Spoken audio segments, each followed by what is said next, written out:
सभा में उपस्थित तमाम रचनाकार, साहित्य प्रेमी और समृद्ध मंच उसको नमन करती हूँ कि मेरा यहाँ इस कार्यक्रम में आना पहली बार हुआ और इसके लिए मैं आलोक यात्री जी को बहुत धन्यवाद देना चाहूँगी कि उन्होंने इस तरीके के कार्यक्रम में आखिर मेरा आना हो ही गया। मेरे पास है एक चीज मैं यहाँ बड़ी शिद्दत से महसूस कर रही थी कि सभी रचनाकार, चाहे वो नवोदित रचनाकार हों या वरिष्ठ रचनाकार हों, इनकी मंच उनके लिए उपलब्ध है, एक मुहैया कराया गया है, ये बहुत बड़ी बात है। लेकिन कहीं कहीं मुझे ये लगता है कि समय को ध्यान में रखकर इस कार्यक्रम की जो समय अवधि है उसको थोड़ा सा संक्षिप्त करने की कोशिश करनी चाहिए। भले ही आप 7-8 जो कहानीकार थे उनकी जगह आप 4 या 5 चुन सकते हैं, क्योंकि एक पाठक की भी एक धैर्य की क्षमता होती है कि वो उतना सुन सकता है और फिर अपनी प्रतिक्रिया दे सकता है। तो थोड़ा सा अगर इसको संक्षिप्त करें तो ज़्यादा अच्छा होगा, क्योंकि आज का व्यस्त समय है उसमें इतना टाइम निकाल लेना सबके लिए संभव नहीं है। और जो इस कार्यक्रम का, जैसा मैं देख रही हूँ, जो आयोजन का मकसद है, जो लक्ष्य है कि रचनाकारों को एक मंच मुहैया कराना, और सबसे बड़ी बात है कि उसको अपनी कहानी पर तुरंत अपनी प्रतिक्रिया उसको मिल जाती है, जबकि प्रतिक्रिया वो जो तुरंत वाली है वो प्रतिक्रिया के लिए थोड़ा सा वक्त होना चाहिए, और वक्त इसलिए होना चाहिए तब अच्छे से कोई बता सकता है जब आपके पास रचनाकार सीमित संख्या में होंगे। जब आपके पास असीमित संख्या में रचनाकार होंगे तो प्रतिक्रिया भी फौरी टाइप की आएगी और सबको थोड़ा थोड़ा हर कहानीकार पर बोलता है, तो जो एक उचित उनको मेहनत करने की जरूरत है या उनको अपनी रचना को संभाल के दिखाने की जरूरत है, वो शायद अधूरी रह जाए, मुझे ऐसा लगता है। बाकी आप लोग खुद बड़े विद्वान हैं, बड़े अनुभवी लोग हैं, आप लोग चूंकि ये कार्यक्रम लंबे समय से कराते आ रहे हैं तो आप बेहतर जा रहे होंगे। अब यही कहानियों पर चर्चा अगर मैं करूँ, अपनी बात रखूँ, सबसे पहले तो मैं अंतिम कहानी से ही अपनी बात करना शुरू करती हूँ। देवेंद्र जी की जो कहानी की क्षतिपूर्ति, वो कहानी का अंत मुझे अगर नहीं आया तो वो मुझे अच्छा नहीं लगा, इसलिए क्योंकि कहानी जब वो मुस्कुराते हैं वहीं पर खत्म हो जानी चाहिए, उसका आगे विस्तार नहीं करना चाहिए। कहानी में कहीं कहीं कोई ऐसा पॉइंट आता है कि जो कहानी जो है वो पाठक के ऊपर छोड़ देना चाहिए। पूरा आप उसको खोलना कभी भी किसी रचनाकार को उचित नहीं होता कि वो अपनी कहानी को शीर्षक से लेकर और कहानी के अंत तक पाठक को सोचने का, समझने का कोई मौका नहीं मिलता है। बबीता काका जी की कहानी ठीक इस मामले में थी कि उनकी जो प्रस्तुति थी वो बहुत अच्छी थी, उसमें नाटकीयता थी। हालांकि कुछ उनकी कहानी को सुनते सुनते एकदम अचानक से मुझे मनीषा श्रेष्ठ की कहानी थी गैर बच्चे याद आती है, जहाँ वही ट्रेन का सफर है और कुछ 2 किशोर अवस्था के, युवा अवस्था के बच्चे हैं जो माना जाता है कि बहुत बिगड़े हुए हैं, लेकिन वो दरअसल बिगड़े हुए नहीं हैं। इस कहानी में थोड़ी, चूंकि उन्होंने कहा कि सच्ची घटना पर आधारित है, लेकिन अगर उसके पास जैसे यहाँ एक पाठकीय प्रतिक्रिया भी आई थी कि जो है टिकट घूम रहा था तो उसके हाथ में मोबाइल भी हो सकता है या और भी कोई रीजन हो सकता है, चूंकि उसका पर्स हो गया और ये संभव है कि उसका जो टिकट उस समय ऑनलाइन ना होता हो जिस समय का वो परिदृश्य है, तो इसलिए उसने टिकट कटा कर यात्रा की होगी और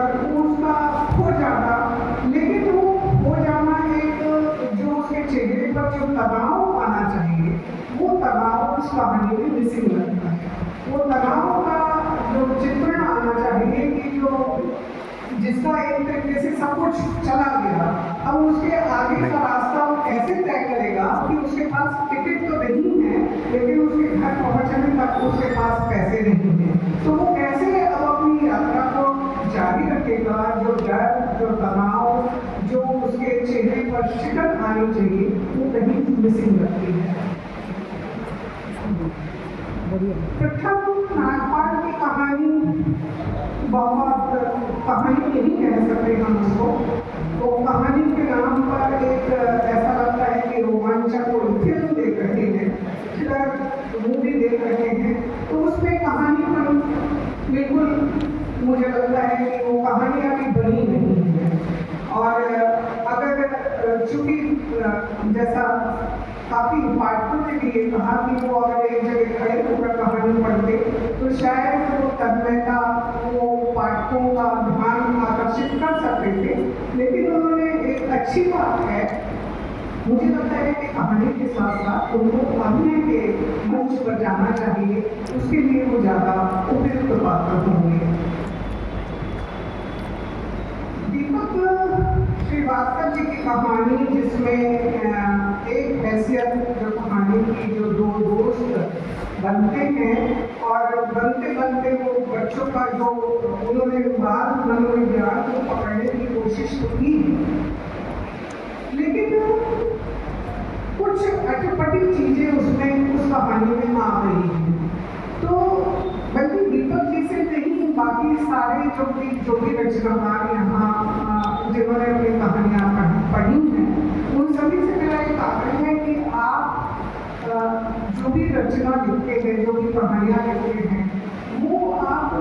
कृपया करके जो आज कहानियाँ लिखी जा रही हैं और जो पूर्वज कहानीकारों ने हमारे लिए जो एक समृद्ध विरासत छोड़ी है, तो क्या आप उन कहानियों को भी कभी कभार पढ़ते हैं या देखते हैं या मौलिक ही बने रहना चाहते हैं? तो ये एक सवाल है, जिज्ञासा है, और जैसा मुझे एहसास हुआ कि शायद बहुत कम यहाँ उपस्थित नहीं जानती कि कितना पढ़ते हैं या अपने समकालीन रचनाकारों के बारे में कितना जानते हैं। हालांकि इस सभागार में बहुत सशक्त युवा पीढ़ी की कथाकार बैठी है, सिनीवाला शर्मा, वो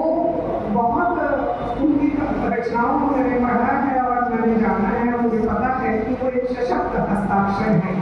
और लेकिन मैं आप लोगों से एक सवाल जानने की इच्छा है, मेरे मन में इच्छा है कि क्या आप अपने समकालीन रचनाकारों के बारे में आपको मालूम है या कौन कौन से रचनाकार इस समय लिख रहे हैं, या जो पूर्वज कहानीकार हैं क्या उनसे प्रेरित होकर लिख रहे हैं, या लेकिन आपकी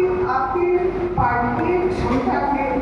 से मैं अनजान हूँ, मुझे नहीं पता कि आप लोग कितना पढ़ते हैं, लेकिन कोशिश होनी चाहिए कि अगर हम एक कहानी लिख रहे हैं तो कम से कम 25 कहानियाँ पहले पढ़नी चाहिए, तब जाकर आप एक कहानी लिखने के हकदार होते हैं। बहुत बढ़िया बात। रवि पाराशर जी की कहानी मुझे अच्छी लगी, हालांकि उसमें कुछ प्रसंग ऐसे थे जो जिनसे बचा जा सकता था, और उम्मीद की जानी चाहिए कि वो अपनी इस कहानी पर मेहनत करेंगे और उसका दूसरा ड्राफ्ट आप लोगों को एक बहुत अच्छी सुविधा यात्री जी ने दी है, इसके लिए यात्री जी बहुत बधाई के पात्र हैं कि हम जो भी रचनाकार हैं उनको तुरंत फौरी तरीके से आपको अपनी कहानी की कमियां पता लग जाती हैं, जो कि कोई रचनाकार पहले के समय में अगर आप याद करें तो वो महीनों तक इंतजार करता है कि उस पत्रिका में अगर वो कहानी छपी या नहीं छपी, या उसके पाठकों ने उसको पसंद किया या नापसंद किया। यहाँ तो आपको एकदम तैयार एक तरीके से आपको सुझाव मिल जाते हैं, यहाँ पे कि आपको कहाँ आपको अपनी कहानी पर मेहनत करनी है, कौन कौन से प्रसंगों को और विस्तार देना है, किन किन प्रसंगों को हटाना है, ये सुझाव भी आपको मिल जाते हैं। तो एक तरीके से तो आपका बिल्कुल रेडीमेड आपके पास एक प्रतिक्रिया आपको कहानीकार के रूप में मिल जाती है। तो रवि पाराशर जी की जो कहानी थी कुत्ते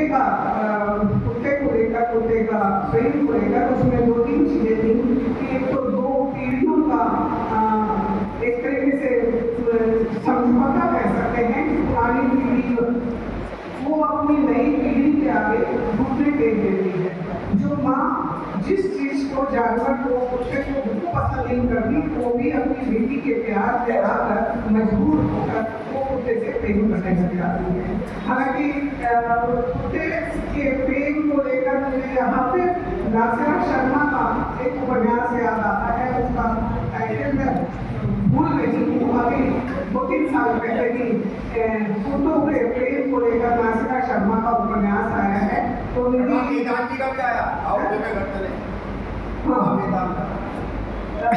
नासिरा शर्मा का जो है ना वो मुख्यतः केंद्रित कुत्तों की स्थिति पर केंद्रित वो उपन्यास है। तो मेरी गुजारिश है रवि जी से कि वो उसको एक बार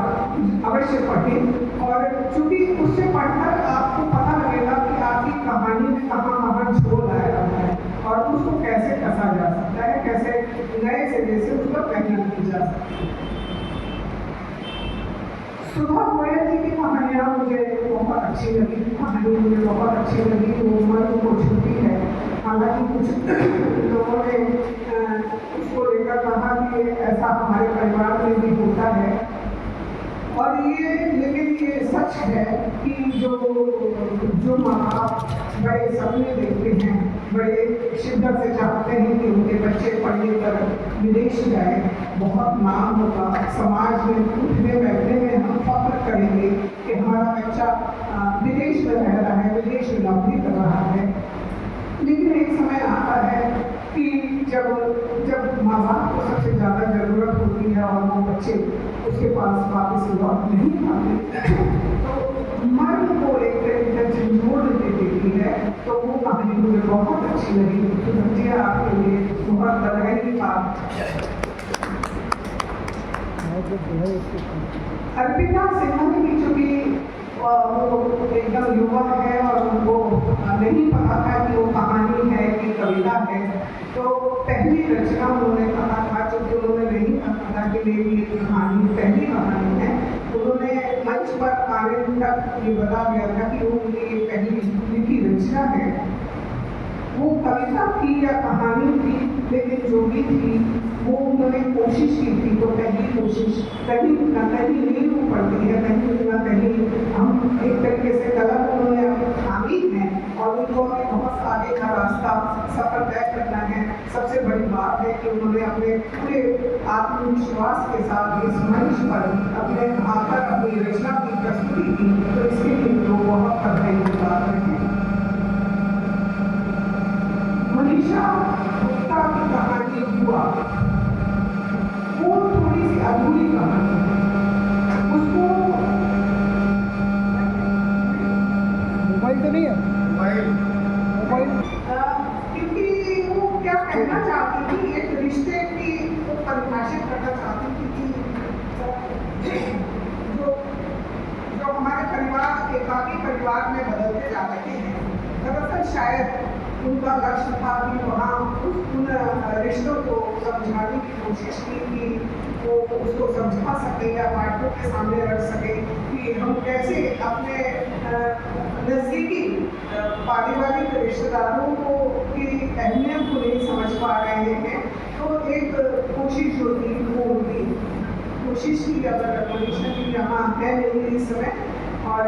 जरूर मेरे बात उन तक पहुँचेगी कि अगर वो मेहनत करेंगी तो कुछ कहानी वो बुन सकेंगी, लिख सकेंगी, ऐसी उम्मीद है। और संचालन का नहीं, लेकिन जी का बहुत बहुत शुक्रिया कि उन्होंने बहुत अच्छे से इस कार्यक्रम को अंत तक ले जाने में अपनी सशक्त भूमिका निभाई है। बीच बीच में उनकी कितनी भी महत्वपूर्ण थी, संचालन उनका बहुत अच्छा था। और यात्री जी को मैं फिर पुनः धन्यवाद देती हूँ कि उन्होंने रचनाकारों के लिए जो ये मंच मुहैया कराया है वो महानगरों में तो संभव नहीं है, जो यहाँ वो संभव कर रहे हैं। बल्कि मैं खुद एक कॉलेज में पढ़ाती हूँ और मुझे मालूम है कि कॉलेज में अगर हम प्रतियोगिताएँ करवाते हैं तो किस तरीके से आजकल जो कहानी लिखी जा रही है उनको समझ में नहीं आता। लेकिन कहानी एक तरीके से कहानी की ये पहली पाठशाला इसको जरूर कहा जा सकता है, जहाँ यहाँ से अगर कोई लेखक अगर सच में आगे बढ़ना चाहता है, एक कहानी रचना चाहता है, बोलना चाहता है, तो वो यहाँ से काफ़ी कुछ सीख कर और उस पर वो मेहनत अगर वो करे, क्योंकि वो जरूरी नहीं है कि वो अगर वो पहले भी ड्राफ्ट में उसकी कहानी बन जाए, हो सकता है कि उसको कई कई ड्राफ्ट करने पड़े, दूसरा ड्राफ्ट करना पड़े, तीसरा ड्राफ्ट करना पड़े। तो जितना ज़्यादा वो मेहनत करेगा अपनी कहानी पर, वो कहानी निकल कर आएगी और कहीं ना कहीं वो किसी पत्रिका में भी